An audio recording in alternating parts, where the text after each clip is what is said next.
ඉතින් මේ වෙද්දි O level ලියලා ඉවරුණු ඔයාව සාදරයෙන් පිළිගන්නවා. එක්සෑම් එක ඉවරුණු වාට තියෙන ප්‍රශ්න කිහිපයකට උත්තර අරගෙන තමයි අපි අද මේ වීඩියෝ එක ගෙනත් තියෙන්නේ. මේ පාර සමහර පේපර්ස් සමහරුණින්දා පාස් මට්ටම් අඩු කරයිද, අධ්‍යාපන දෙපාර්තමේන්තුවෙන් මොන වගේ ප්‍රතිචාරයක් වාට ලැබෙයිද වගේම ඔයාගේ එක්සෑම් රිසල්ට් එක දල වශයෙන් කවදා වගේ වෙද්දී එයිද කියන කාරණා ගැන අපි මේ වීඩියෝ එකෙන් කතා කරන්න බලාපොරොත්තු වෙනවා. ඉතින් ආරාධනා කරන ඔයාලා හැමෝටම වීඩියෝ එක ස්කිප් නොකර අපිත් එක්ක රැඳිලා ඉඳලා වීඩියෝ එක අවසානයේදී ඔයාගේ අදහසත් කමෙන්ට් එකකින් අපිත් එක්ක බෙදා ගන්න කියලා. ඉතින් වීඩියෝ එකට යන්න කලින් මතක් කරනවා මේ වගේ හැම දෙයක්ම ගැන දැනුම් බෙදා ගන්න වීඩියෝස් දිගටම නරඹන්න දැන්ම අපේ subscribe කරලා එකතු වෙන්න කියලා.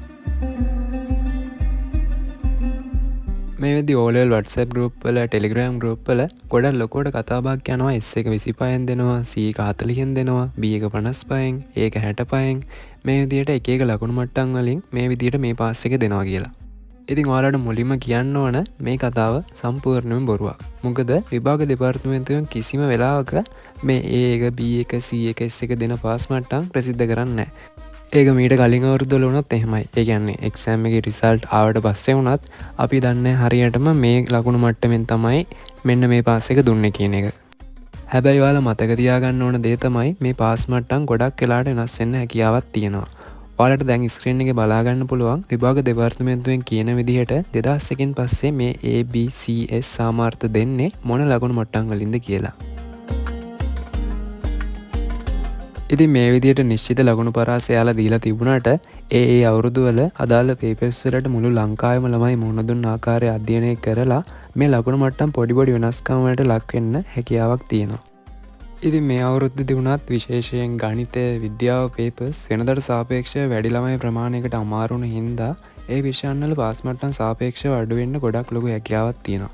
මම එක්සෑම් එකට කලින් දාපු වීඩියෝ එකෙත් මේ ගැන කියවා වගේ මුළු ලංකාවෙන් බහුතරයකට පේපර් එක අමාරු වුණ නිසා දැන් ඔයා බය නොවී ඒ ගැන කල්පනා නොකර ඉන්න. මොකද ඔයා දැන් කොච්චර කල්පනා කරත් ඒකින් ඔයාලට කිසිම යහපතක් වෙන්නේ නැහැ වගේම ඔයා හිතන් ඉන්නවට වඩා ගොඩක් හොඳ රිසල්ට් එකක් ඔයාට එන්න හැකියාවක් තියෙනවා. ඉතින් අපි දැන් කතා කරමු ඔයා ලියපු පේපර්ස් වල රිසල්ට් එක කවදා වගේ වෙද්දී එයිද කියලා. ඉතින් මම මේ ගැන පොඩ්ඩක් හොයලා බලුවට පස්සේ මට දැනගන්න හම්බුන විදිහට ඔයාලගේ පේපර් මාකින්ස් වල පළවෙනි අදියර අප්‍රේල් 1 වෙනිදා ඉඳන් අප්‍රේල් 10 වෙනකලුත්, දෙවෙනි අදියර මේ 2 වෙනිදා ඉඳන් මැයි 11 වෙනකලුත් වගේම අවසාන අදියර මැයි 17 ඉඳන් මැයි 28 වෙනකන් තියෙනවා.